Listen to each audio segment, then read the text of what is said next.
একটা হাদিসে উল্লেখ আছে আল্লাহ রাসূল সাল্লাল্লাহু আলাইহি সাল্লাম বলেছেন যে, আল্লাহর প্রিয় বান্দা তারা যাদেরকে দেখলে আল্লাহর কথা স্মরণ হয়। আমরা অনেকেই এরকম মানুষ খুঁজি কিন্তু আমাদের চোখে পড়ে না। হয়তোবা আমরা এরকম মানুষ খুঁজে পাই না অথবা আমরা আমাদের খোঁজার সমস্যা, আমরা ভালোভাবে খুঁজতে পারি না।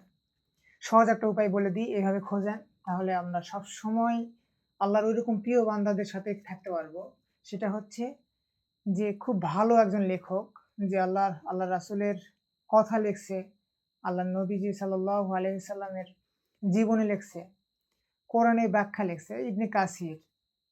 এরপরে আসেন আর-রাহিকুল মাকতুমের লেখক। তো এরকম বড়, বড় লেখকদের বই পড়েন, তাহলে দেখবেন যে তাদের মনোজগতে আপনি প্রবেশ করতে পারবেন। আর তাদের মনোজগতে প্রবেশ করা মানে আপনি তার সাথে থাকতেছেন। যতটুকু সময় বই পড়বেন তাদের মনোজগতেই আপনি প্রবেশ করবেন। এটা হচ্ছে সবথেকে ভালো একটা বুদ্ধি। এখন যদি আপনি ঐরকম মানুষ না পান, তাহলে কি করবেন? আপনি কি আর ভালো মানুষ খুঁজবেন না? ভালো মানুষ খুঁজতে থাকুন, সাথে বড়, বড় আলেমদের বই পড়তে থাকুন। তাহলে আল্লাহর রাসূলের কথা আমাদের স্মরণে আসবে ইনশাআল্লাহ। আসসালামু আলাইকুম।